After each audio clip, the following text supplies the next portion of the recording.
E assine já. Acesso total. É de Campos, é da gente, é fibra.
Gente, 8 horas 10 minutos em Campos, de volta com o Folha no Ar, ao vivo aqui pela Folha FM, ao vivo em 98,3, emissora do Grupo Folha da Manhã de Comunicação, ao vivo também no Face e no YouTube. Daqui a pouco esse programa em podcast, logo mais reprise na Plena TV, é o sistema Omnichannel da Folha, para você acompanhar em todos os canais.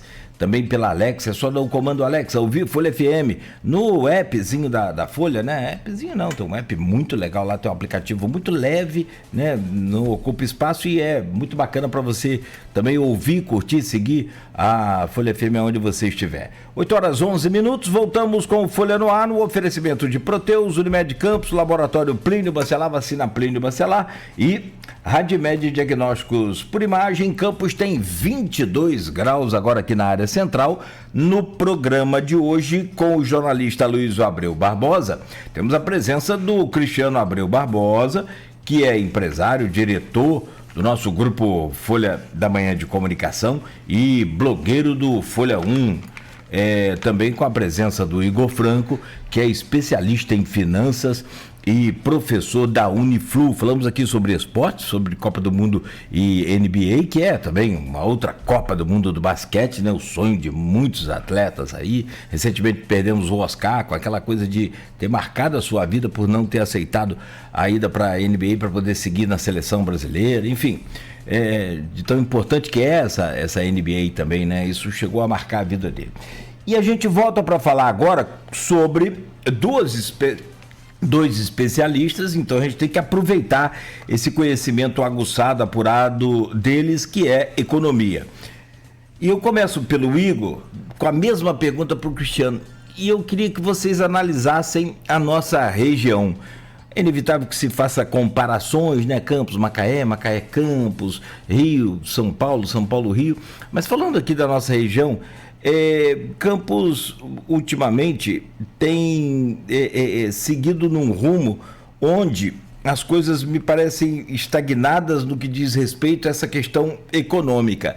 E se não fosse essa tensão ou as tensões geopolíticas pelo mundo afora, como é o caso agora dos Estados Unidos e o Iraque atacando o Irã, Israel atacando o Irã, perdão, e fazendo com que o barril de petróleo de novo subisse. Primeiro tivemos o Vladimir Putin da Rússia atacando, né, e fazendo com que a Ucrânia, fazendo com que o barril de petróleo voltasse a subir. Chegamos a ter uma baixa muito grande do barril de petróleo, o Brent, né, chegou a $27, e naquela época Campos chegou a ter 0 de participação especial. Isso foi ainda em 2017, 2018, enfim.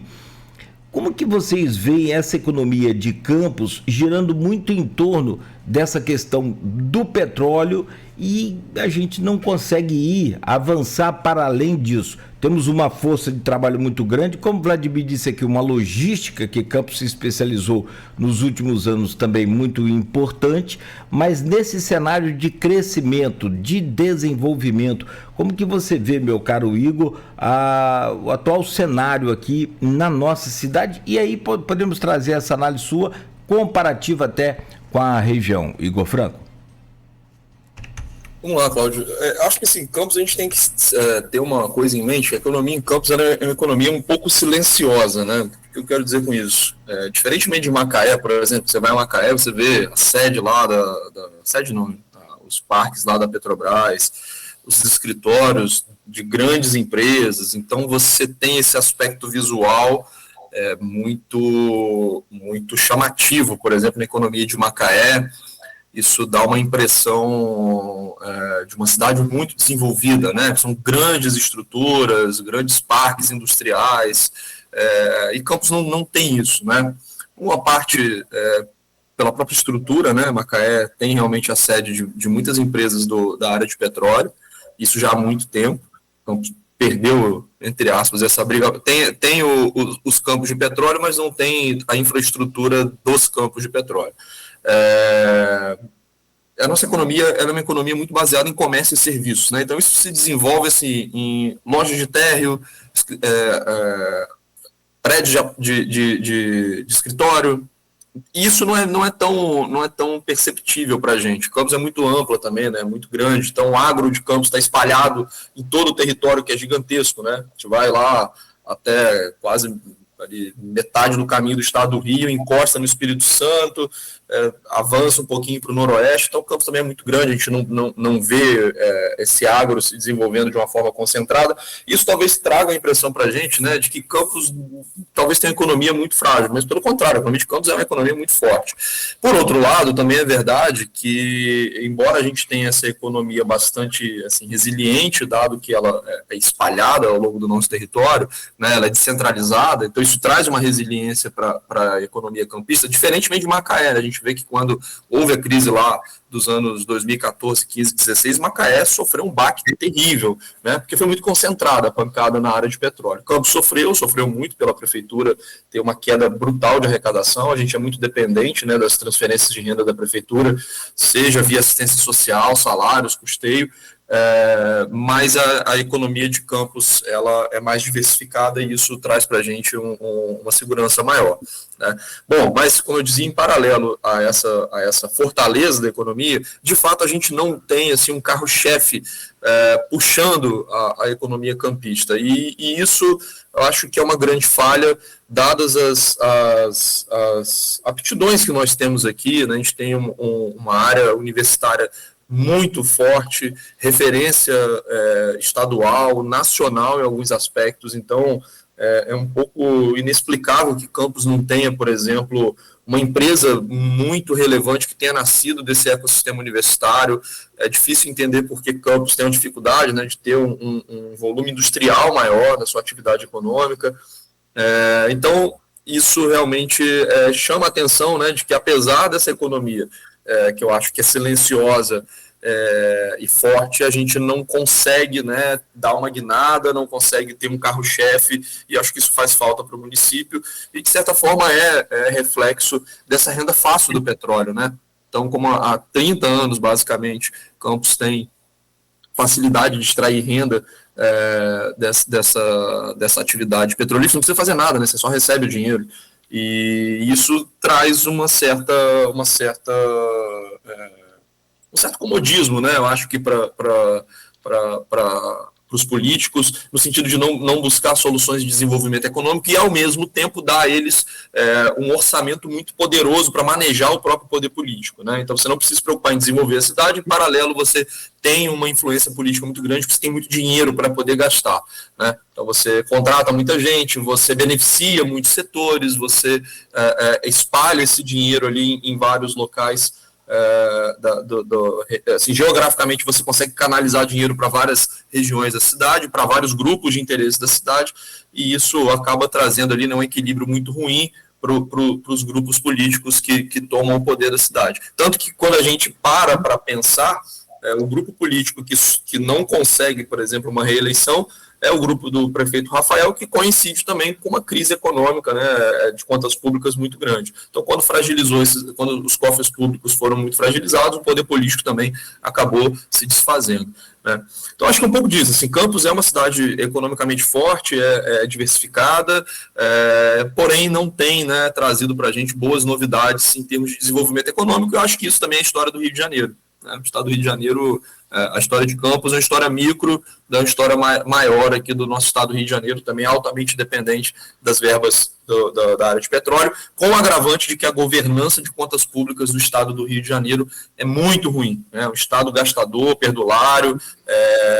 com corrupção sistêmica, problemas de segurança pública, né? Então, assim, a história do Rio é um pouco mais feia que a história de Campos, mas a gente tem paralelos, assim, em certa medida, do que acontece aqui no município com o que acontece no estado. Cristiano? Complementando, né, o que eu já detalhou bem, Campos é dependente do petróleo, e fora o petróleo não tem, né, indústria, pouca indústria, e é comércio e serviços, né? Você vê que o orçamento de Campos, a gente patina nos 3 bilhões há alguns anos. Está até votando, debatendo a LDO de 2027, já projetando 2027. A Folha até fez matéria essa semana. Está 3,05 bilhões é o orçamento debatido para 2027. Um pouquinho maior do que o dos outros, que era 2,8, 2,9, mas a gente não sai dessa grandeza, não consegue sair dessa grandeza, né? Isso para a população estimada de 520 mil habitantes, segundo o IBGE, né? O último IBGE 2022, ele estima para 25, 26, 521 habitantes. Em contrapartida, você citou mais cedo, Cláudio, Macaé está votando a LDO para 2027 em 5,9 bilhões, quase que o dobro, né? Quase que o dobro de Campos.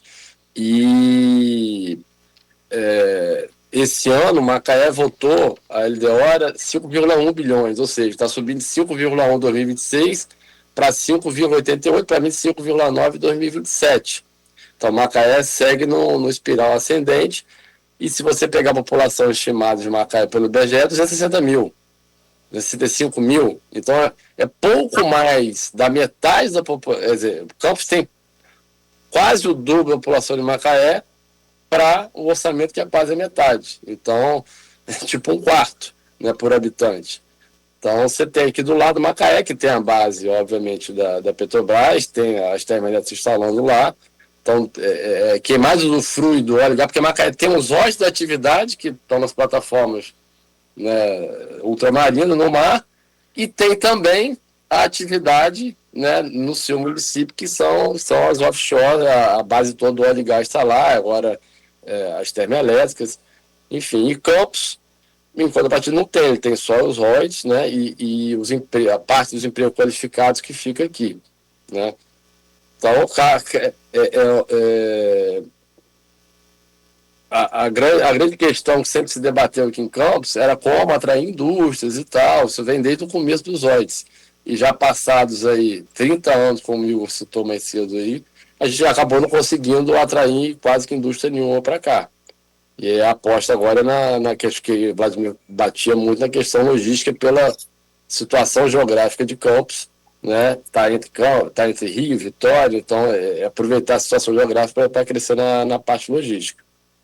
Cristiano, só uma parte rapidinho aqui enquanto você fala, só para a gente ter uma dimensão, né, de como que essa economia de Campos, a gente não tem a percepção do tamanho dela, embora Macaé tenha um orçamento tradicionalmente maior do que Campos, talvez exceto lá, teria que olhar os dados, mas exceto pelo período lá de 14, 15, 16, mas ainda com dados recentes, tá? 2023, o orçamento de Macaé, ele acabou sendo um pouco maior, por conta de uma surpresa na arrecadação, foi de 4 bilhões, tá? Um pouco mais acima de 4 bilhões. Campos teve um orçamento, pelo que eu olhei aqui, de 2,6 bilhões, tá?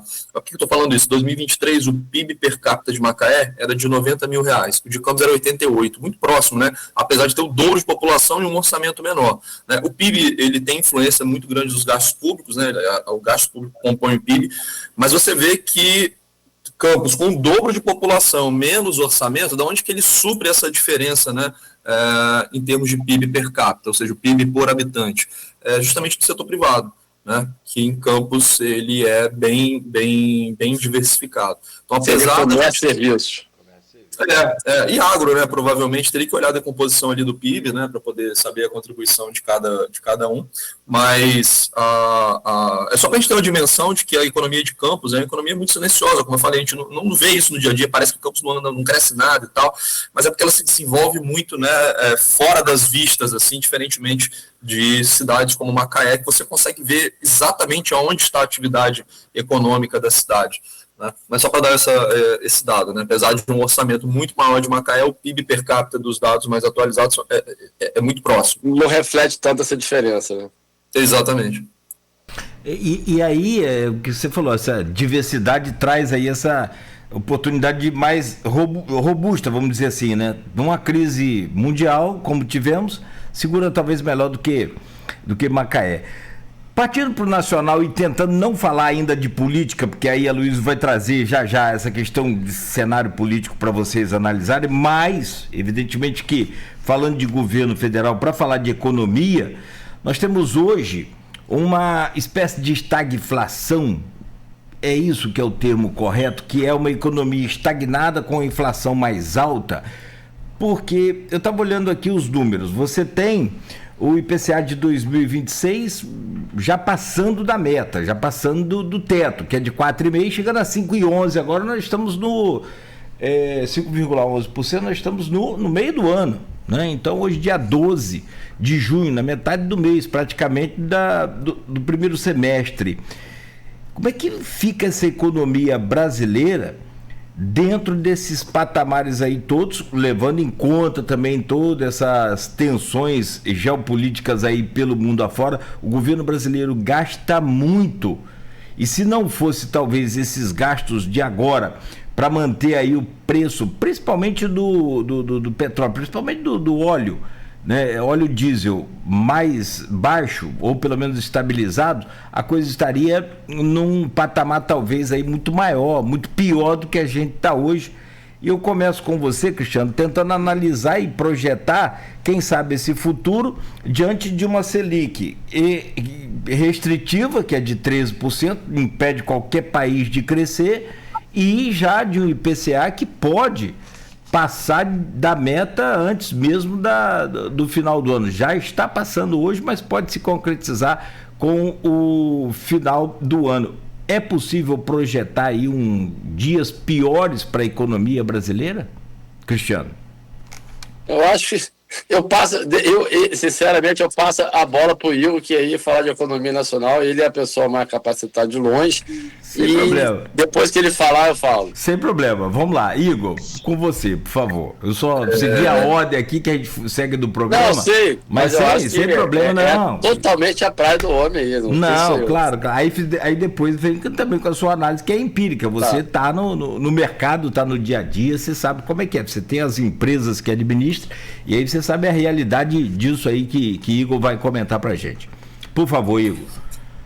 Assim, a resposta, estamos em estagflação? Não estamos. Assim, na verdade, o Brasil ele foi o contrário. A gente teve nos últimos anos, né, tanto nos anos do governo Lula e Bolsonaro, pós-pandemia ali, se a gente pega 2022, né, 21 um pouco da recuperação de 20, né, mas 22, 23, 24 e 25 a gente viu um crescimento forte do PIB, surpreendendo recorrentemente as projeções, quer dizer, forte para níveis de Brasil, né? Você tem que fazer essa ponderação, forte para nível de Brasil.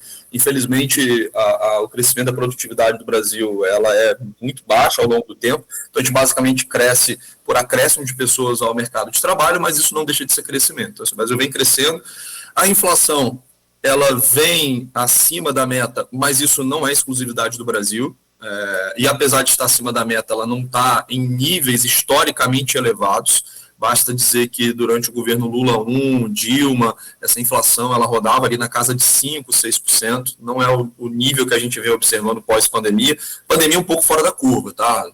21 principalmente, mas pós-21 a gente tem inflação acima da meta, mas não é uma inflação acima da média histórica do próprio Brasil. Então, assim, não estamos em estagflação. Está tudo bem? Não está tudo bem. porque uma parte disso é uma surpresa positiva da capacidade de oferta da economia brasileira. Então, nos últimos anos, quando a gente projetava, que eu digo mercado, né, projetava PIBs menores, isso se dava por uma desconfiança da capacidade, da expansão da capacidade produtiva do país. E ela vem surpreendendo positivamente. Tá? Mas, simultaneamente a isso, nos últimos anos, isso aí é um fenômeno muito próprio do governo Lula, os estímulos fiscais, os gastos públicos, eles subiram muito. Esse ano o governo está acelerando a despesa aí na casa de 200 bi. Isso é uma injeção cavalar de dinheiro na economia e não há expansão da oferta que dê conta disso, e aí a gente pode ter um cenário de realmente caminharmos para uma desaceleração do PIB, como parece estar acontecendo, e um aumento da inflação, agravado, né, obviamente, por esse problema internacional, aí, geopolítico, né, derivado da guerra dos Estados Unidos e do Irã. Já tem alguns meses que o barril do petróleo fica ali na casa de 90, 100 dólares, então isso já começa a gerar repercussões em toda a cadeia produtiva, né, porque basicamente tudo hoje você depende de petróleo, de alguma forma, nem que seja para transportar a mercadoria, né, não necessariamente no processo produtivo, mas no transporte. Então podemos ter uma situação bastante complicada nos próximos meses e anos, caso o governo continue se recusando a fazer reformas fiscais. A reforma fiscal que foi feita, inclusive, foi muito ruim. O arcabouço fiscal ele se mostrou pior do que a projeção inicial, porque só para a gente ter uma dimensão desses 200 bi que o governo gasta a mais, a maioria esmagadora disso não vai para a regra do arcabouço fiscal aprovado no governo Lula. Né? Esse gasto ele entra ali numa série de exceções, entra em determinadas rubricas que não vão ser contabilizadas, já não seriam, não são nem exceções, elas já não entrariam no cálculo do arcabouço fiscal, e aí o governo no final do ano ele divulga um resultado ali de contas públicas aparentemente favorável, mas quando você vai olhar o resultado final, a última linha lá, que a gente chama de resultado nominal, é terrível, né? Então, quando você considera a quantidade de juros que o Brasil incorre para rolar a sua dívida, mais o déficit público das despesas primárias, a gente está falando aí da casa de 1 tri por ano, né? Então, a dívida pública cresce 1 tri por ano. Isso é muito alto num país que paga juros muito elevados. Então, assim, estamos em estagflação? Não. O filme recente é positivo, desemprego muito baixo, a gente pode discutir se o IPCA, que é a nossa medida de inflação, é uma boa medida para capturar a variação de preço da maioria das famílias. Isso é um problema metodológico, não é fraude, não é subterfúgio do governo, é uma questão de metodologia. Tá? O IPCA ele é um indicador confiável, então a inflação ela foi acima do adequado, mas ela não está fora de controle. Porém, o que a gente projeta para 27, 28 e 29, caso o governo não faça reformas fiscais, aí sim pode ser algo bastante negativo. Aí a gente pode caminhar para uma estagflação, pode caminhar que a gente chama de dominância fiscal. Então são cenários que podem realmente ser graves, e a gente viu um pouco disso lá em uma eleição parecida, né? 2014, eleição muito polarizada, o governo dizendo que estava tudo bem e que não precisava de reformas, acaba a eleição, Dilma no dia seguinte bota ali o chapéu de austeira, mas dá tudo errado. Né? Então, assim, a gente corre o risco de repetir em alguma medida 14, 15, caso o governo ele não se atente, né, para essa necessidade de reformas fiscais. Cristiano? Repetir 14, 15, Cristiano? A repetição não será bem-vinda, né? Então, o Brasil tem déficit fiscal, como o Hugo já citou, há alguns anos, né? E não vai ser um governo de esquerda, né, que é o caso do Lula 3, quanto mais com dificuldades grandes para se reeleger, está sendo ajudado agora a gente vai falar daqui mais um pouco sobre as pesquisas, está sendo ajudado pela oposição, mas um governo que foi quase que o tempo inteiro com baixíssima aprovação, dificuldade de se eleger, e o Lula está abrindo o saco de bondades e gastando com força, né? Como o Igor já falou aí, 200 bi, não é isso, Igor? Esse é o número estimado por um especialista, que é o Marcos Mendes, que para mim é o maior especialista de contas públicas do Brasil, ele é consultor legislativo no Senado, e ele publicou um estudo recente mencionando esse número. Então, o governo tem várias bondades sendo aprovadas aí, ano eleitoral, não diferente do que Bolsonaro fez, também tinha dificuldade de se eleger em 2022 e gastou com força, inclusive foi o maior aumento do Bolsa Família na história do Bolsa Família foi com Bolsonaro, né? O pessoal, às vezes, da direita bolsonarista fica falando que Bolsa Família é coisa da esquerda, e, na verdade, quem mais aumentou na história o número de famílias beneficiárias e o gasto com Bolsa Família foi Bolsonaro em 2022, no desespero para se reeleger ali, e Lula está também fazendo parecido, né? Dívida pública, se eu não me engano, está em quase 80%, o Igor pode me corrigir aí, mas acho que tirando a pandemia ali, no ano de 2020, é o ano de maior dívida pública e percentual do PIB, né? Sai crescendo. Com a Selic alta, então o custo para o governo rolar essa dívida é enorme. Então, não prevejo também bons momentos na economia para o próximo ano aí, independente de quem ganhar, porque em Lula ganhando ou Flávio Bolsonaro ganhando, alguém vai ter que fazer um ajuste fiscal porque a situação é insustentável.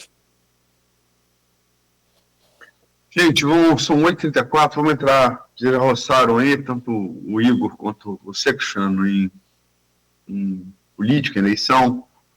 Eu vou fazer um preâmbulo, né? Porque pesquisa é aquela coisa, pesquisa não é infalível, não é bola de cristal, mas ela falha muito pouco e aponta tendência, né? E tendência você só vê numa linha do tempo, com várias pesquisas do mesmo instituto, a mesma metodologia. Você nem, grosso modo, não precisa nem saber ler.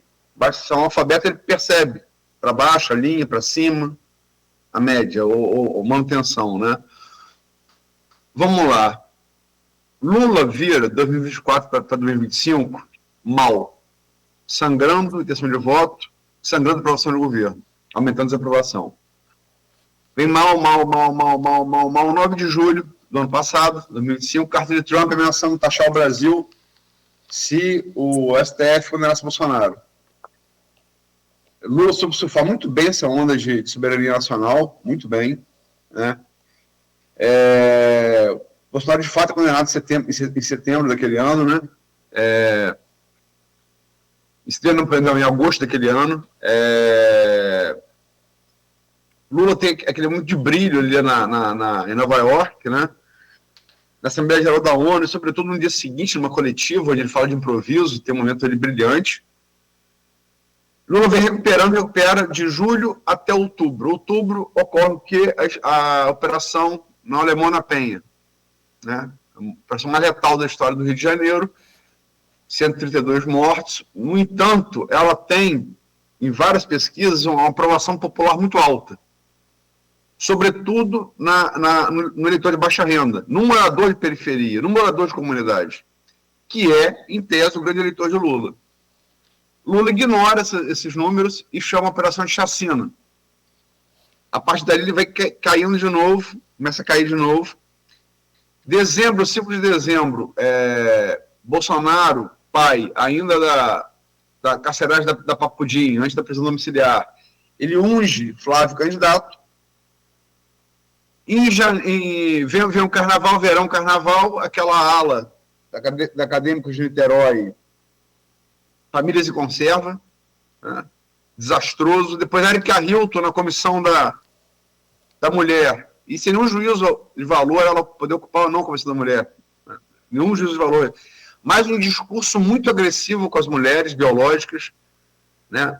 Misoginia aberta e encoberta pelo fato de ser mulher trans, um cabo eleitoral de Flávio, com esse negócio de Lula lá em outubro da operação, chacina, com Famílias e Conserva, Érica Hilton, Flávio vem crescendo. A transferência de voto para ele é muito rápida, do pai para o filho. E ele vai crescendo sem parar de dezembro até o final de abril. Chega o final de abril, as pesquisas mostram que o Flávio finalmente bateu o teto, começa a patinar no teto. Ele não cresce mais. Isso foi anterior à revelação do áudio convocado. No dia 13 vem um áudio. E aí ele passa a sangrar. Em todas as mais pesquisas ele passa a sangrar. Não mais só patinar, sangrar. E Lula, E essa última Coeste é muito emblemática nisso, passa a se recuperar, sobretudo em aprovação de governo. Historicamente, nenhum governo com mais de 50% de aprovação, de 89 para cá, se reelegeu ou fez sucessor. Nenhum. Todo governo com 50 ou mais de aprovação se reelege ou faz sucessor. Lula está muito próximo de reconquistar esses 50%, segundo a Coeste, a última mais recente. Empate técnico de 49 e 47, aprovação e desaprovação. Enfim, desculpa o preâmbulo, mas eu queria colocar isso até para o leitor, o telespectador também, o vice-jornal, o ouvinte, o telespectador também entenderem como é que vocês projetam o momento atual. Afinal, hoje, como já disse, são 3 meses, 29 dias, menos 39 minutos para a urna. Começa agora por quem? Agora é Igor. Ah, Cristiano. É porque Igor trocou o peito, então vai lá. Vai lá. A eleição tá muito indefinida, né? Muito polarizada, muito em aberto. O governo, ele tem, historicamente, uma desaprovação grande, né? Fica sempre ali no limiar, teve aprovação um pouco maior que a desaprovação durante um pedaço do mandato, depois vira a desaprovação, assume a liderança, vamos dizer assim, e fica mais desaprovado. A partir do 2024, 24, fica mais desaprovado que aprovado. Agora está nivelando ali, 48, 47, 49, 47. Então, está no limiar ali. Você vê que tem interferências externas ao governo. O governo, a aprovação e desaprovação dele está subindo, não por mérito dele ou demérito dele. Está subindo mais por influência externa, né? Teve, como você citou mais cedo aí, o tarifaço, teve o Trump. Agora, de novo, tem um novo tarifaço, né? Recém-estabelecido pelo Trump. A gente não sabe até onde isso vai. Que a reação do governo foi um aspecto positivo do governo, não? Não foi, sem dúvida, porque ali entrou na praia do Lula, né? Ali é o Lula estadista, o Lula, né? Ali ele entrou exatamente no papel que ele exerce de melhor, que é de ser estadista, ser político. Ele foi muito bem, eu acho que ele surfou muito bem aquela onda, soube surfar muito bem aquela onda, mas você não viu a melhora dele, não foi alguma coisa que o governo tenha feito de melhor para a vida das pessoas, foi a percepção em função de uma interferência externa, que foi a questão do Trump, e ele saber navegar naquela situação ali. Não foi o governo que melhorou. Então, é muito descolado do próprio governo isso.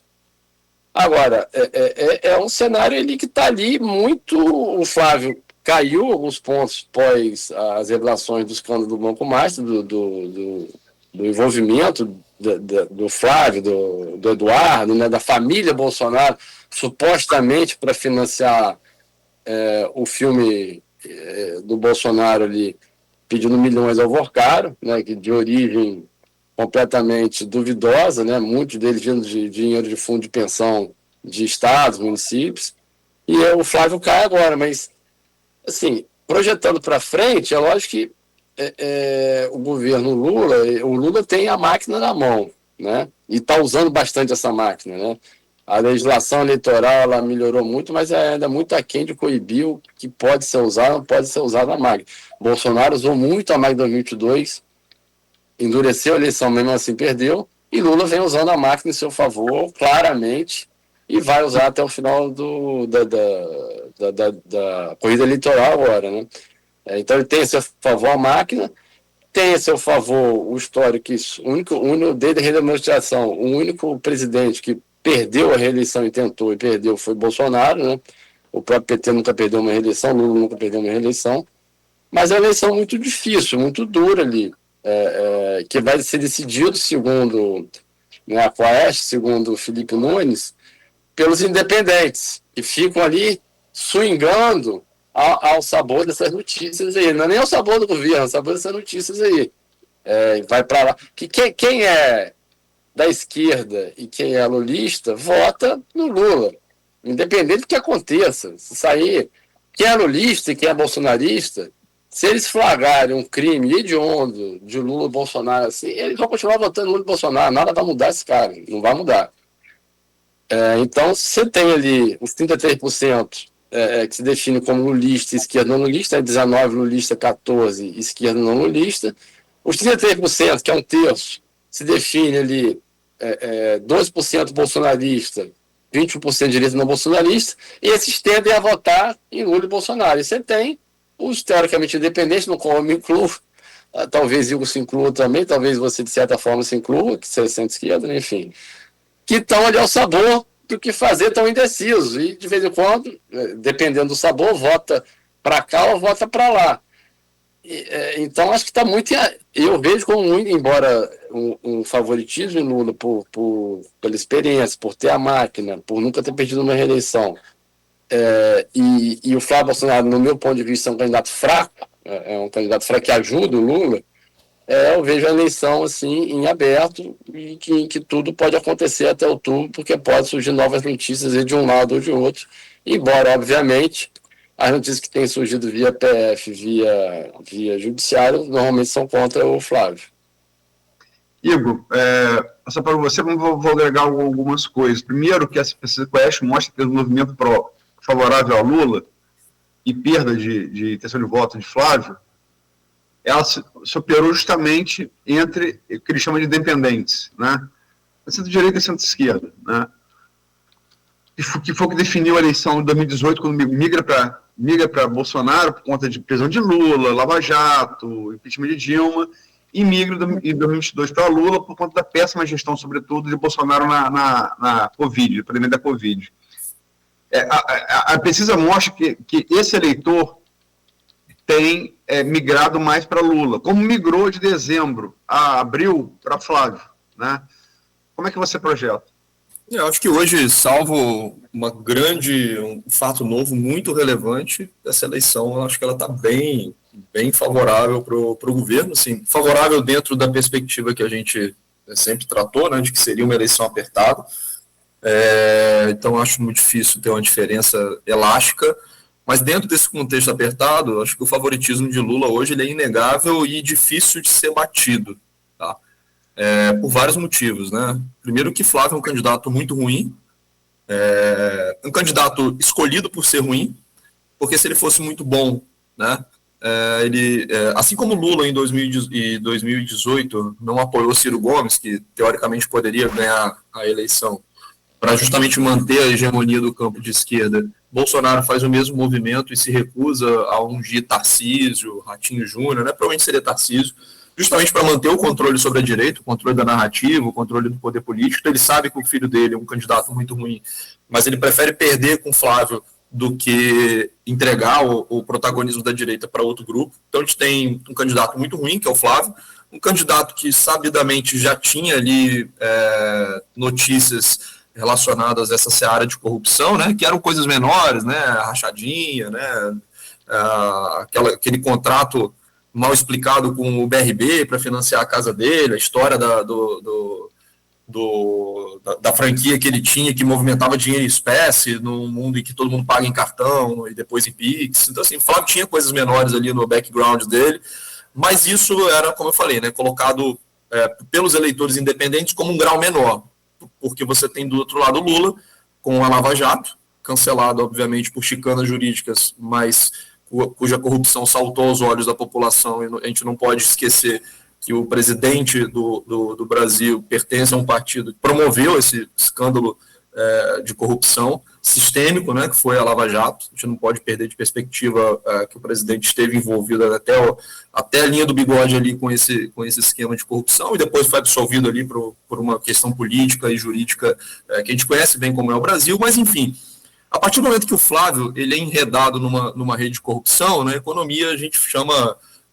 a gente tem a teoria da escolha racional, que ela diz que quando você tem características iguais, você para de avaliar essas características e olha o que é diferente, né? Você dá que isso aqui é a mesma coisa, então eu vou olhar ali o que é diferente. Então eu vou comprar uma camisa, tem duas camisas, as duas são de manga comprida, então eu não vou ficar reparando na manga comprida, vou olhar na cor, no tecido, que pode diferenciar. partir do momento que o eleitor ele coloca o Flávio na mesma prateleira de corrupção do Lula, por exemplo, ou do PT, ele passa a olhar no que é diferente, né? E a verdade é que, assim, como eu falei, a economia vem bem, né? A gente tem um problema grave de contas públicas, mas, como a gente também lembrou aqui, no ano de 2022, o governo Bolsonaro também estourou ali a boca do balão para tentar se reeleger, então também talvez não sejam tão diferentes assim. Você tem, pelo lado ali, talvez uma questão econômica um pouco mais amigável para o mercado, por outro lado, você tem a questão institucional muito turbulenta, né? Como foi com o Bolsonaro. Lula, você tem uma certa previsibilidade, então o eleitor independente talvez avalie que, por mais que ele não seja fã do Lula, pelo menos você conhece um pouco como que ele opera, né, politicamente. Acho que do ponto de vista do eleitor você tem essas ponderações que acho que dificilmente seriam revistas para colocar o Flávio novamente como preferido, né, pela maioria desses independentes. E do ponto de vista prático, você tem do aspecto eleitoral um grupo político que é especialista em eleições, né? Esse grupo do presidente Lula ganhou várias eleições, elegeu Dilma, né? Quem era Dilma, né? Aliás, vimos quem era Dilma, né? Ele elegeu Dilma e reelegeu Dilma. Então, assim, quem consegue eleger e reeleger Dilma, você não pode duvidar. Então, você tem um grupo muito hábil politicamente, que consegue se reinventar, consegue trazer uma roupagem nova, algo muito antigo, e, por outro lado, um grupo político que parece um esquete de humor, né? Tudo que foi produzido pelo bolsonarismo em termos de estratégia política, acho que talvez um roteirista de humor não conseguiria repetir, né, os erros, os equívocos que foram cometidos, né, chegam a ser cômicos, antes tão trágicos. E acho que a eleição caminha hoje para uma reeleição do Lula. O cenário poderia ser diferente. Acho que se o Bolsonaro tivesse... Isso não aconteceria, tá, no mundo, né? Mas caso em outro mundo, ali no multiverso, o Bolsonaro tivesse colocado o Tarcísio como candidato, talvez se essa ligação com o Vorcaro tivesse aparecido antes, isso seria um caminho inevitável. Mas não foi. Eu acho que se fosse um candidato como o Tarcísio, aí eu acho que esse favoritismo ele estaria muito do lado do Tarcísio, pelo cansaço da população com o PT e com o presidente Lula, né? Então você tem um dado na Quest, se não me engano, que você pergunta ao eleitor, né, se Lula, mesmo o eleitor do Lula, você pergunta se ele merece um novo mandato, ele diz que não, mas acaba eventualmente talvez votando no presidente pela ausência de alternativas viáveis, né, dado que os outros candidatos de oposição ali tem 3%, 2%, então você não tem a migração daquele voto útil, né? Então eu projetaria hoje uma eleição relativamente folgada para o presidente Lula. Só complementando o que o Igor falou, se a ligação do Flávio Bolsonaro com o Vorcado tivesse aparecido antes, mas o seu lado Vorcado desde novembro com a PF, estrategicamente, a gravação só surge depois que Tarcísio não pode mais vir candidato. Né? Depois de 4 de abril. Coincidências ou não? Não. Qualquer lugar do mundo, o governo de turno tem gerência da Polícia Federal, né? Isso ocorre em todo país do mundo, né? Enfim. Mas é não republicano. Se realmente prestou atenção, se atentou à data, é não republicano. É não republicano. Mas não é nada não republicano que não se faça em muita república do mundo, não é só no Brasil. E bom lembrar, Igor lembrou de Dilma também, porque falou-se aqui do gasto excessivo de Bolsonaro eleitoral para ser reelegido em 2022, fala-se agora de Lula. A expressão fazer o diabo surge com Dilma. Vamos fazer o diabo para me reeleger, né? Em 2014. Ali começou essa... sempre houve, né? Sempre houve, mas assim, em governos federais ficou muito marcado por conta disso. Só para... Eu ainda não desenvolvi isso em texto, mas essa imagem é uma imagem poderosa. Lula preso, tirou Ciro, preferiu perder com o Haddad para se manter dono da esquerda. Perdendo e depois ressurge. Ciro, todas as pesquisas indicam que Ciro ganharia de Bolsonaro no segundo turno de 2022. É o único que ganharia. Todas as pesquisas. E agora... Em 18. Perdão, 18. Obrigado. 18. E agora, 2026, Bolsonaro preso. Ele tira Tarcísio com medo de perder o monopólio da direita, bota o filho, mesmo que seja para perder. Então, logicamente que o Lula e o Bolsonaro tem muita diferença. Aí a tese do Igor, né, de diferença e semelhança, mas também tem muita semelhança, né, inclusive histórica. Os dois não, por acaso, presos quando tomam essas decisões.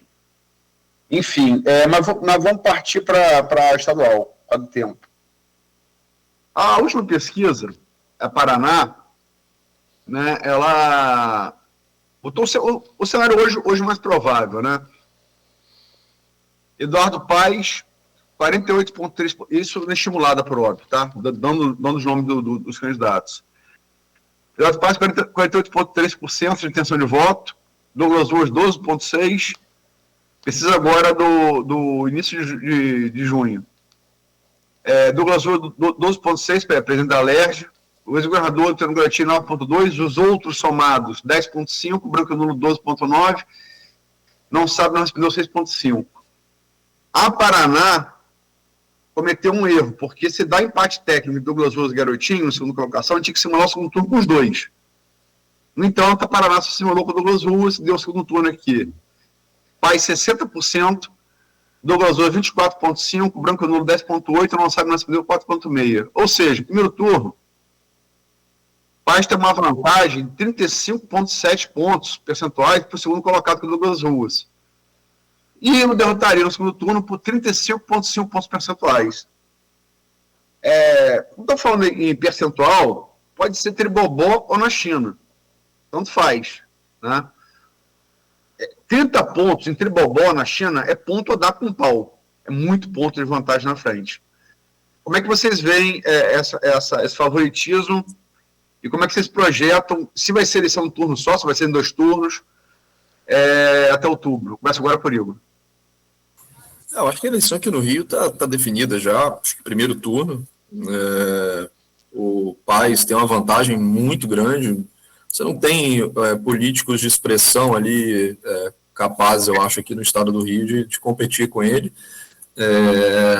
Acho que a lista de candidatos é bem ruim também, tirando o Paes. O Paes é um cara muito hábil politicamente. Eu lembro que quando eu era adolescente ainda, né, eu gostava muito de ver CPI do Mensalão, né, que passava lá na TV Câmara. Então eu chegava da escola e logo ligava, almoçava, ia para a televisão, ficava a tarde inteira, eu e meu pai lá vendo CPI do Mensalão.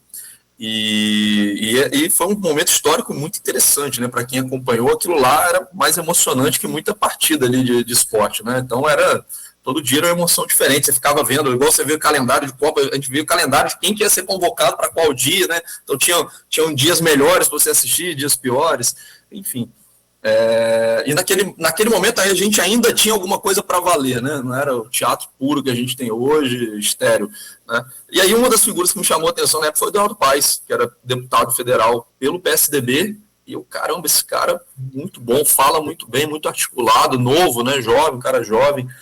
E alguns anos depois estava o Eduardo Paes lá no palanque com o Lula, já como deputado do PMDB, se eu não me engano, pré-candidato a prefeito, não lembro, mas enfim, já estava lá e virou um político muito próximo do presidente Lula, né? Inacreditável a política brasileira. Aliás, a política de forma geral brasileira tem um papel de destaque nessa incredulidade, mas faz muito hábil politicamente, né? Muito articulado, carismático, e do ponto de vista, assim, não posso dizer com propriedade, mas me parece, olhando de longe, que fez um bom trabalho e faz bons trabalhos no executivo, né? Então acho que está muito encaminhado para ele. Acho que Senado também, a gente nem entrou, acho que você nem falou do Senado, né? Vamos falar. Né? Então eu vou deixar para comentar depois. Cristiano, Paes.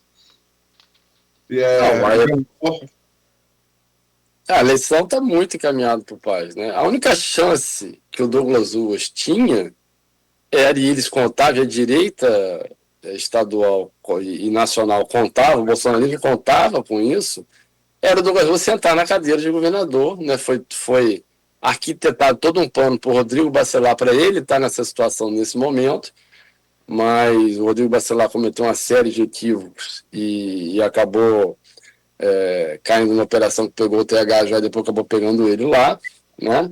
E cometeu, enquanto governador interino, no ano passado, cometeu uma série de equívocos, a exoneração de Washington Reis, uma série de equívocos, e queimou o seu filme ali, e dali em diante entrou em declínio até ser preso. Então, o Rodrigo Bacelar armou o plano de o vice, que era o Thiago Pampolha, ir para o Tribunal de Contas, que acabou acontecendo, não ter vice, ele, presidente da Alerj, o Cássio descompatibilizar para vir ao Senado, o Rodrigo Bacelar sentar na cadeira de governador e concorrer a uma reeleição contra o Paes, né? O plano do Rodrigo Bacelar foi por água abaixo, e aí surgiu o Douglas Russo como substituto, que é até um político jovem, é bem avaliado pelos políticos, fez um trabalho bom em São Gonçalo, mas não conseguiu porque houve aí a interferência do STF e, na verdade, nós temos hoje um governador interino que não era para estar tanto tempo como governador interino, né, que é a função do presidente do Tribunal de Justiça. Ele assume na vacância, né, quando o Castro sai, que ia ser cassado no dia seguinte, não tem o vice, e o presidente da Alerj está afastado, que era o caso na época do Rodrigo Bacelar, não tinha sido eleito do Douglas Russo presidente da Alerj ainda, o presidente TJ assume para, momentaneamente, convocar eleições, seja diretas ou indiretas, para ter um governador substituto eleito. E isso até hoje não aconteceu, né? Já temos 2 meses aí de governo interino e o processo está travado lá no STF e nada garante que, tudo indica que vai seguir até a eleição sim o governador interino, né? Que é o Ricardo Couto, que tem feito um trabalho que todo mundo está gostando dele, que ele está fazendo a limpa geral, mandando, né? Está desmontando a máquina da direita do governo, mas está mandando geral embora lá e a população como toda, acho que está... Não vi pesquisa sobre isso ainda, mas a percepção minha está todo mundo gostando. Então o Paes, nessa situação, ele já seria favorito naturalmente, né? Com a situação de Douglas Russo não estar sentado na cadeira, é muito difícil, e especula-se até que o Douglas Russo, talvez após a Copa, desista da candidatura. Tem Garotinho, que conseguiu, né, fazer um trabalho de renovação que eu mesmo não esperava, ele conseguiu voltar a ter relevância na comunicação, né, ele era um cara comunicador do rádio e que tinha sido superado com a área das redes sociais, mas ele conseguiu achar uma maneira de se comunicar e tem tido muito ibope, está fazendo um trabalho no denuncismo que ele está acostumado, mas que dá audiência, tem uma geração toda aí que não conhecia o Garotinho lá de trás, que vai ter ali os seus 10%, 15%, vai dar algum trabalho, mas eu não acredito que os dois juntos consigam tirar a eleição do primeiro turno do Paes. Acho que o Paes está muito encaminhado, salvo uma catástrofe, para ser elegido no primeiro turno. Chegamos ao final da entrevista, passando pelo horário, 9h01, só as pessoas estão no programa, você não pode reclamar, Cristiano. Hoje eu não vou receber mensagem, pelo menos agora. Não, só fazer alguns apontamentos. Perfeito, esse plano foi traçado por Bacelar, era para Bacelar ser. Tanto o blog, quanto a Ponto Final, quanto a Folha adiantaram todos esses movimentos, deram muito antes de eles acontecerem e acabaram acontecendo, né? Do Pampolha anunciando como é que ia ser o acordo, quais termos seriam. Mas aquela coisa, né? É meio tipo a Alemanha, a Primeira e a Segunda Guerra Mundial. O plano A é ótimo, mas não tem um plano B. Né? O plano A é ótimo. E tá na cara que o STF está agindo. Isso não é defesa de Castro, absolutamente, mas está na cara que o Supremo está agindo politicamente para favorecer, né, Ricardo Couto ficar no cargo. Há o arrepio da Constituição Estadual que fala que o presidente eleito da Alerj deveria assumir, né? Está reinterpretando lei para poder beneficiar da palanque a Lula aqui, né? As decisões são de Cristiano Zanin e Flávio Dino, ex-ministro da Justiça e ex-delegado pessoal de Lula. Também é não republicano, mas está acontecendo. E Ricardo Couto, tá agora passando de saneador, Ricardo Couto foi o cara que dobrou as despesas penduricários de 2024 para 2025 no TJ. Isso é um fato, né? Agora, realmente, como você falou, tem dado resultado, Cristiano. A PC Paraná fez também a aprovação da administração Ricardo Couto. Não vi, como é que foi? 51,8% aprovam, 38,2% desaprovam, 10% não sabem responder, não souberam responder. Então, é uma avaliação positiva da maioria da população, né? Que desaprova é a minoria, ainda que é relevante, 38,2%, mas tem 51,8% de aprovação. Então, Isso é bom para a paz, reforça esse favoritismo de paz, né? E bom para Lula também, porque o Rio deve ser um estado decisivo na eleição presidencial e paz, se tivesse alguém fumando o cangote dele, não botaria Lula no palanque, porque o estado é bolsonarista. Com 30 pontos de diferença, pode botar Lula no palanque tranquilamente. Então, mas vamos lá, para fechar, gente, Senado. O Castro vinha muito mal avaliado e falava até em desistir da pré-candidatura ao Senado em outubro do ano passado. Ele tinha do Supremo e tal, falando em desistir, foi noticiado pela mídia nacional e fluminense. Vem a operação do Alemão da Penha, que eu já citei aqui, né? E ele alcança graus elevadíssimos de aprovação, né? Provando o quanto que a operação tinha apoio popular, né? Ele ascende meteoricamente, ganha muita popularidade. Essa popularidade, bem da verdade, ela vem sendo reduzida nas pesquisas do Senado, né? Ele chegou a passar Flávio, quando Flávio ainda era candidato ao Senado. Ele chegou a passar Flávio, numericamente, ao Senado. Ali em novembro, dezembro do ano passado. Mas aí Flávio, em dezembro, foi presidente, Flávio sai da disputa ao Senado. Castro vem perdendo e essa perda é mais acentuada depois que o TSE condena ele bacelar pela CEPERJ e ele renuncia no dia anterior. Né? Já estava em empate técnico com o Benedita, mas aí, depois das operações, né, as duas operações das quais ele foi alvo, do refit, por conta do refit foi quando? Foi sem refino, foi 15 de maio e compliance zero, em 26 de maio, compliance zero por conta das aplicações do fundo da Previdência do servidor fluminense no Master, né? Ele vai desistir no dia 28, 2 dias depois. A partir do momento que ele desiste, muda o cenário todo, ele liderava, né?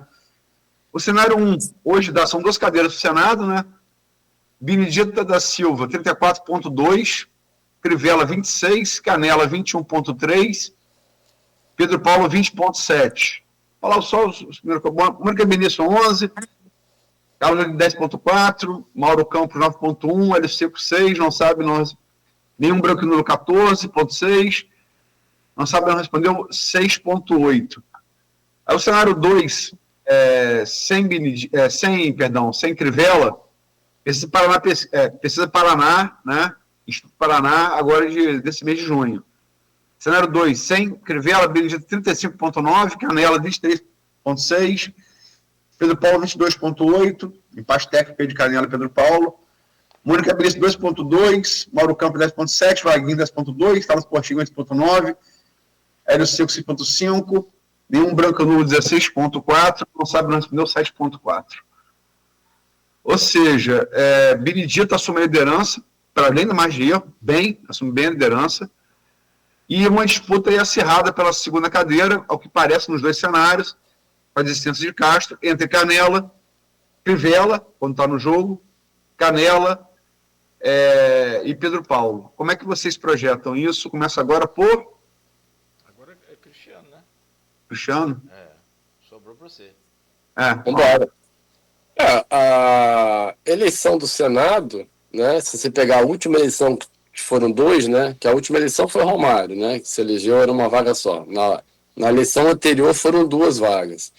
O bolsonarismo é muito forte no estado do Rio. Então, se o Flávio Bolsonaro viesse candidato, certamente uma vaga ia ser do bolsonarismo. Pode vir ainda, das convenções pode vir ainda. Ainda pode vir. Acho pouco provável, mas pode vir. Se o Flávio Bolsonaro viesse candidato, havia uma grande chance de repetir o que aconteceu em 2018, que foi o Flávio Bolsonaro se eleger, e como são 2 votos, quem vota Flávio Bolsonaro tende a votar com alguém que ele indique. São 2 votos. Foi Harold. Que foi Harold Oliveira, que desbancou César Maia, que foi 3º, que era favorito e seria um excelente senador. Foi uma perda para o estado do Rio. Mas tinha César Maia na direita, chegou a cá na esquerda, 2 grandes nomes e elegeram um dos 2. e elegeram Harold, que depois veio a falecer, e entrou o Carlos Portinho, que até faz um belo trabalho aqui na região, ajuda bastante a região aqui. Então teria grande chance disso acontecer. Quando o Flávio Bolsonaro, e se fosse Flávio Bolsonaro e Cláudio Castro, era quase que pulo de 10, em Cláudio Castro não tendo esses problemas todos, que eram 2 vagas ali para a direita. Quando o Flávio Bolsonaro sai, já coloca uma vaga em risco, ele vem candidato a presidente, pré-candidato até agora, e o Cláudio Castro passa a liderar as pesquisas, como você bem lembrou aí, pós-operação no Alemão. E se a direita tivesse com a máquina, poderia trabalhar a função do Cláudio Castro. Não está. O Cláudio Castro também não é mais candidato, está inelegível, está cassado, enfim. O Cláudio Castro está com impedimento jurídico a partir de agora. Então, o cenário mudou completamente e... Desculpa, mas Cláudio Castro podia concorrer subjúdice. Agora? Poderia concorrer subjúdice. Mas teve uma nova condenação agora, não teve? Não, ele não TSE, mas ele poderia concorrer subjúdice. Mas acho que nem a direita vai dar essa vaga para ele, né? A situação... Não, complicou após 2 operações da PF. Aí complicou e ele mesmo renunciou. Já abdicou. Mas assim, ele poderia concorrer subjúdice. Ele poderia concorrer subjúdice. Com chance de ter o registro negado lá na frente. A liminar tem efeito suspensivo. Mas ele poderia concorrer, o voto dele seria contabilizado. Tá. Mas faz que ele está fora do jogo, né? E a Benedita assumiu o favoritismo. Então, assim, há até o risco da direita ficar sem senador. Passar de 2 senadores para nenhum. Benedito Pedro Paulo. Benedito Pedro Paulo. O próprio Canela é União Brasil, né? Canela ali é um centro-direita, centro. Não é um cara raiz de direita, não é um cara que vai... Em Canela eleito vai seguir lá os mandamentos dos Bolsonaro, não sei. O Carlos Jordi, não sei se tem dimensão política, não está bem, ele está em 10 pontos, ele não está bem na pesquisa. Então, Eduardo Paes, sendo favorito, ele vai carrear mais alguém. Então, tem uma boa chance de, por exemplo, Benedito Pedro Paulo. Então, acho que a eleição está encaminhada para uma vaga da esquerda e talvez mais uma vaga desse campo aí. Só para te corroborar, anteontem, o Washington Reis, além de ter dado a irmã como vice de paz, anunciou apoio a Pedro Paulo ao Senado. O apoio de Washington Reis, sabe do que de Caxias, é o segundo maior colégio eleitoral do Rio de Janeiro, né? Do estado do Rio. É um apoio de peso. Um apoio de peso. Igor? Você sabe que semana passada eu fui entrevistado pelo telefone, né? Aquelas pesquisas automáticas, eu nem lembro se eu já tinha sido. Aí, quando veio pergunta de senador, eu estava no computador, eu joguei rápido para ver quem que eram os senadores, porque nem fazia ideia, além de Benedito, quem ia tentar, não lembrava, na verdade, né? E acho que Benedita, né, tá bem encaminhada. Acho que o Canela provavelmente pega essa segunda vaga e, sim, por uma lista muito ruim, na minha opinião, né? De possíveis senadores. O Pedro Paulo, ele tem, eu acho, ali, do ponto de vista do exercício de mandato, na minha visão, né, do que eu acompanhei, me parecia ali um bom candidato, né? Mas Pedro Paulo tem um histórico ali meio conturbado de denúncias ali, de agressão, foram arquivadas, inclusive, né? Mas teve esse período ali complicado da biografia dele. E outros candidatos muito ruins, né? E acho que essa eleição fica meio que encaminhada pela falta de opções. Benedita, nem sei, Benedita deve ser octogenária já, né? Acho que ela tem mais de 80 anos. Será que tem mais coisa para fazer ainda? Não sei, né? Eu não sou muito... Igual etarismo, meu, pelo amor de Deus. Não, ela pode se candidatar. Se for eleita, espero que cumpra o mandato com saúde, etc. É o quê? Lula também tem 80. Pois é. Então, e aí eu me pergunto, né? Esse pessoal está há tanto tempo, não pela idade, né? Mas está há tanto tempo, tem mais coisa ainda que não foi feita. Não deu tempo de fazer tudo, né? Tem mais ideias, boas ideias. Enfim, acho que é uma lista muito ruim. Inclusive, enquanto o Cristiano falava, eu entrei no site aqui do Senado e fui olhando as legislaturas anteriores. E me surpreendi com a qualidade dos nomes aqui dos senadores do estado do Rio de Janeiro. Difícil encontrar aqui alguém que encha os olhos, assim, enquanto cidadão, né? Você fala, cara, esse cara aqui eu admiro a biografia. Que bom que estava no Senado. E é difícil encontrar, cara. Você vê, Romário, esse dia viralizou. Tem Romário, técnico tetra, pô. Pois é, esse dia viralizou um vídeo de Romário, e aí alguém botou assim, como que esse cara aguenta fazer tanta coisa? E a gente só não vê Romário fazendo coisas que ele deveria fazer, né? Que a gente paga para ele fazer, que é estar lá no Senado. Então, você tem Romário jogando bola, Romário entrevistando, Romário não sei aonde, fazendo quem foi melhor, pior que ele, né? Que na cabeça dele, acho que só Pelé talvez tenha sido melhor que ele, né? É engraçado. Pelé é Maradona. Pois é caricato ver essas coisas assim de Romário, mas o que ele deveria fazer, acho que não sei se faz muito bem, né? Que é estar lá no Senado representando. Ele está de licença do Senado, gente. Calma aí. Então. Tá, acho que tinha um acordo desse, Luiz, você lembra disso exatamente? Mas eu acho que ele está de licença do Senado pro vice dele assumir um período, uma coisa assim. Olha só, e aí, bom, se for isso, acho que é ainda pior, né? Se tivesse de licença porque está doente, está com algum problema, etc. Então, eu acho que eu prefiro nem saber, hein, Cláudio? Acho que a audiência prefere nem saber, né? Se foi por isso mesmo, né? Acordo de compadre ali, né? Pô, fica um pouquinho, depois você fica, né? Parece até tá combinando alguma coisa entre amigos, né? E não o mandato de um dos cargos mais importantes da República. Mas, como eu falei, assim, acho que vai ficar a eleição entre Benedita e o Canela, né? Ele já voltou, tá, gente? Não vai também escolher. Já voltou e ninguém percebeu, né? E ninguém percebeu, isso que é triste. Ele já voltou. Ele saiu, voltou e eu mesmo não tinha percebido isso.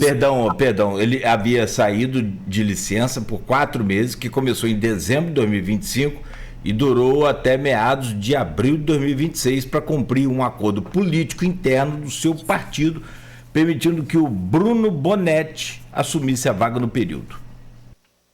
Tá bom. Vai dar um gostinho ali, né? Mas agora ele voltou. Para poder botar no currículo ali que ele foi senador. Isso se eventualmente não foi para extrair algum tipo de benefício, né? Pelo fato de ter estado na ativa, não descartaria isso, né? Agora ele voltou, mas embarcou para a Copa, né? Igual os promotores lá do Ceará, né? Que vão receber diários para acompanhar a Bolsa Copa. Para supostamente descobrirem como é que você lida, né? Com as multidões. O Brasil tem um pacto federativo, né? Pela má gestão das coisas públicas. Mas, enfim, eu acho que fica entre Benedita e o Canela, registrando aqui o meu protesto pela péssima lista de pré-candidatos dos senadores aqui do estado do Rio de Janeiro.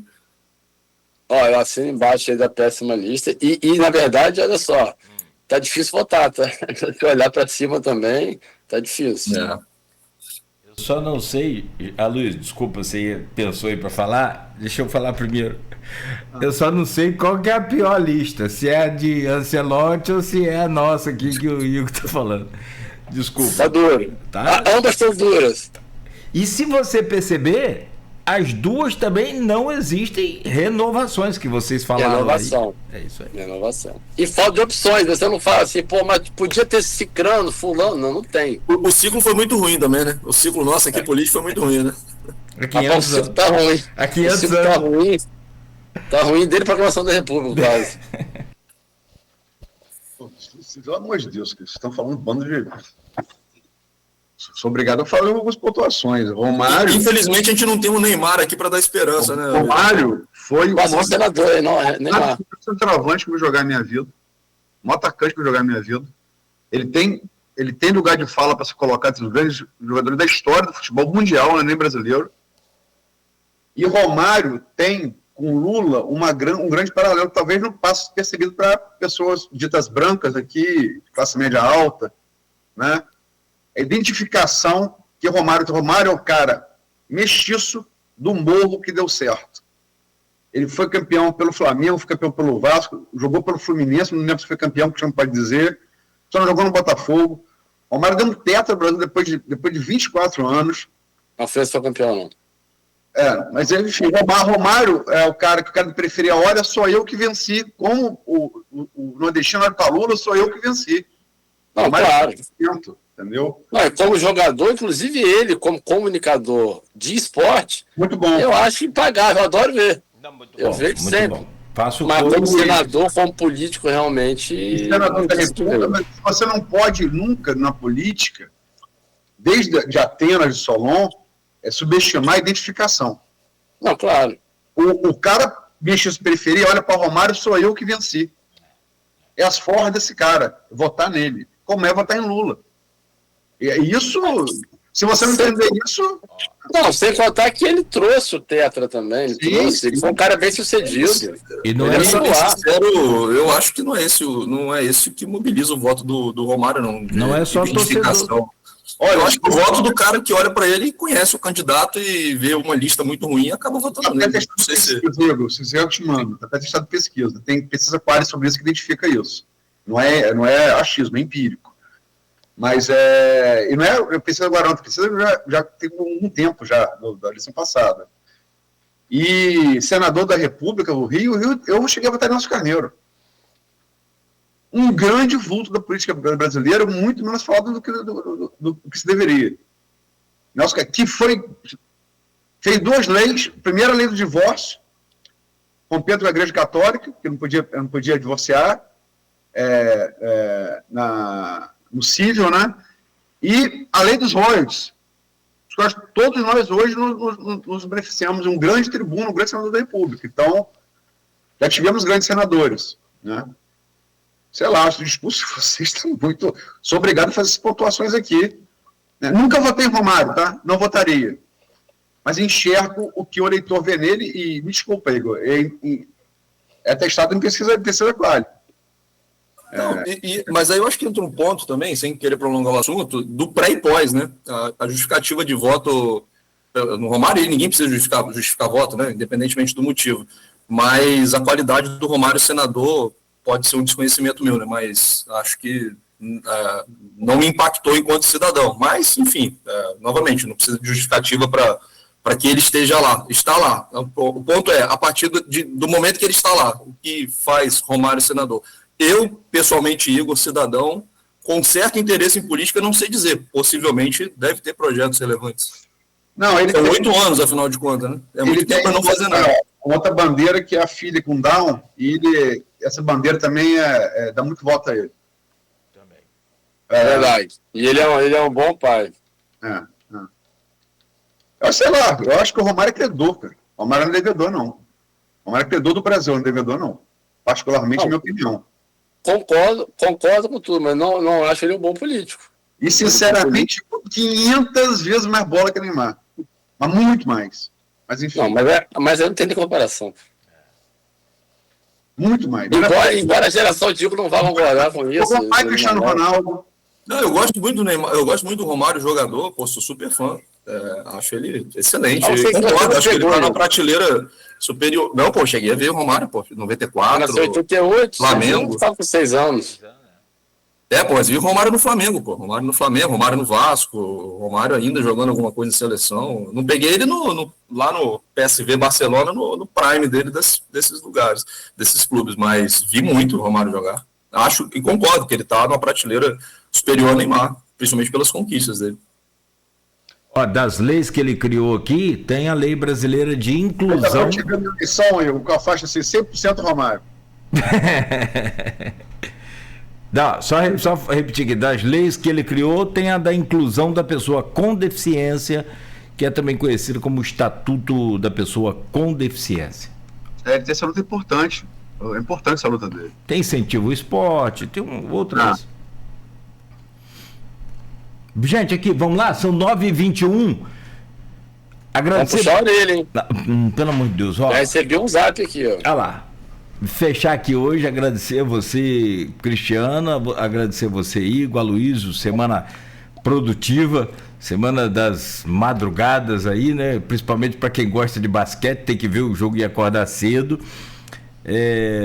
Aparecendo dela, vocês palpites aí, dá vocês dois aí também, do Brasil, Marrocos e da NBA. Vambora. Da NBA eu também vou fazer, assim como o Igor, mas da Marrocos, Brasil perde, e aí eu vou na torcida e na aposta. Sinceramente, não vejo o Brasil com nenhum merecimento de avançar nessa Copa. É uma das piores seleções, dos piores contextos, um técnico internacional que tem a maior carreira, a maior história do mundo, mas nós somos o país do futebol, não somos mais o país do futebol. Sinceramente, eu não vejo nenhuma luz para o Brasil nessa Copa do Mundo, no que diz respeito à qualidade, elenco, nada. E, sinceramente, por merecimento, A gente não merece ganhar nada nessa Copa do Mundo. A gente vive um futebol muito bizarro aqui. Foi um amigo meu falou comigo aqui, como é que vocês conseguem ver futebol brasileiro diante de um futebol europeu? Acho muito ruim o momento do Brasil, mas aquilo, como todo brasileiro, não vou torcer contra, vou torcer pelo Brasil. Até porque... Tá igual o Vampeta. Mas aqui, sim, o Vampeta é de 2002, né? O Vampeta torce o Brasil no ganhar mais pra ele ser o último campeão. Pra ele ser o último campeão. E ele falou que ele é o único que fala. Mas, sinceramente, eu sou um cara da esperança. Não tem como não ser. O cara que vem do interior, pobre, também não tem. Tem que ter esperança, senão você não vive. Mas placar, Nogueira. Agora, 2-1, eu falei ontem. Eu acho que é o mesmo. 2-1 Marrocos. Tomara que eu queime minha língua. Aloysio. É para quê? Para apostar ou para torcer? Placar. Boa. Olha, eu vou nas duas coisas. Eu vou de 3-2 nos dois. E em relação a quem vai ganhar, Brasil ou Marrocos, quem errar menos. Eu vou botar 3-2. Placar 3-2 de jogo? Jogo. 3-2. Vai ser um jogo disputado. O Brasil para o Marrocos, tanto faz. Um time pode fazer gol muito cedo e isso torna um jogo muito aberto. Os dois times têm grandes atacantes, né? E o Marrocos tem até laterais atacantes, né? Enfim, é um time muito vocacionado para o ataque. E o Brasil também. E acho que vai ser 3-2 a série. E aí, em relação à série, aí é torcida mesmo. Eu quero 3-2 porque eu quero emoção até o final. E acho que, assim, a gente pode estar diante.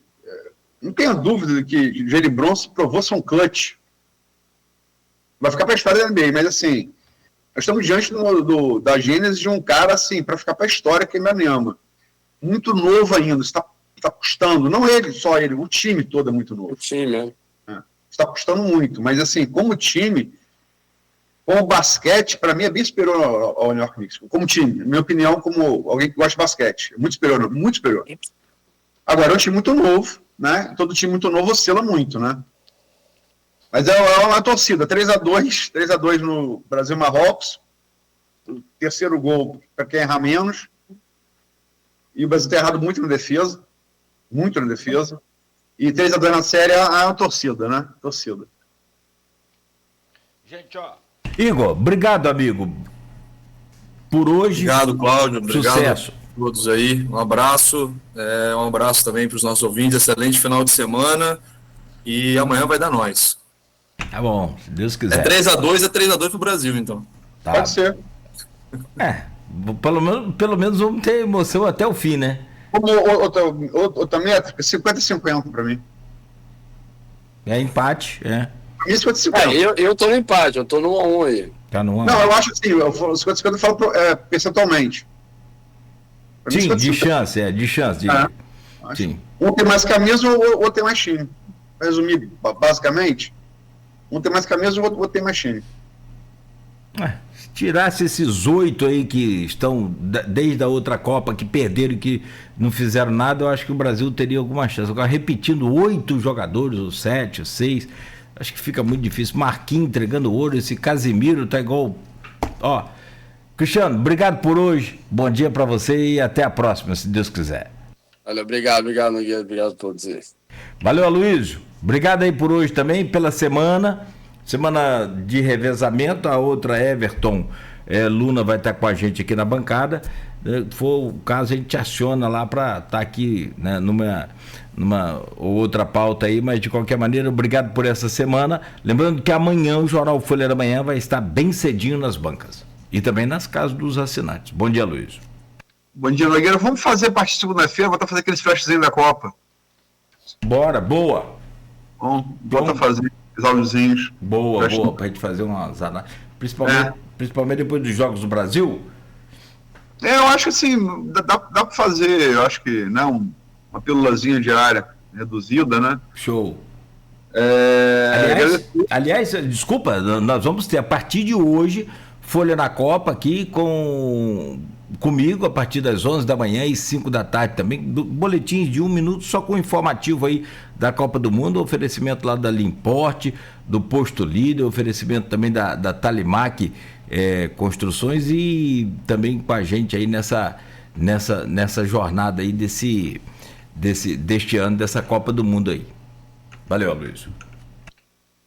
Então, agradecer a Cristiano, agradecer a Igor, né? É sempre um prazer debater com os dois.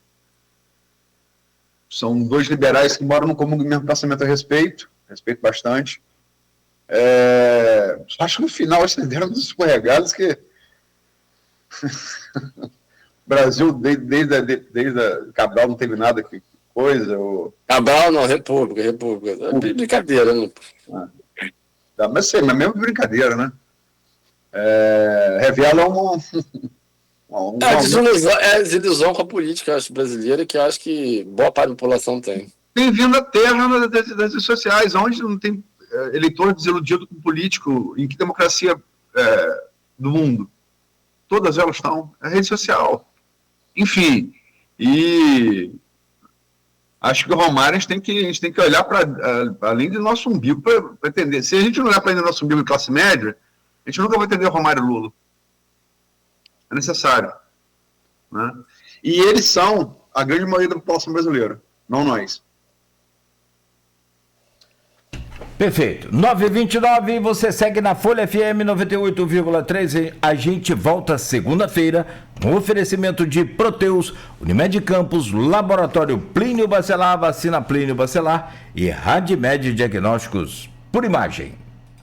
Está sendo implantado na Radmed o Gênios Mamography Ologic, o maior avanço na detecção do câncer de mama. Você já pode agendar o seu exame. Radmed.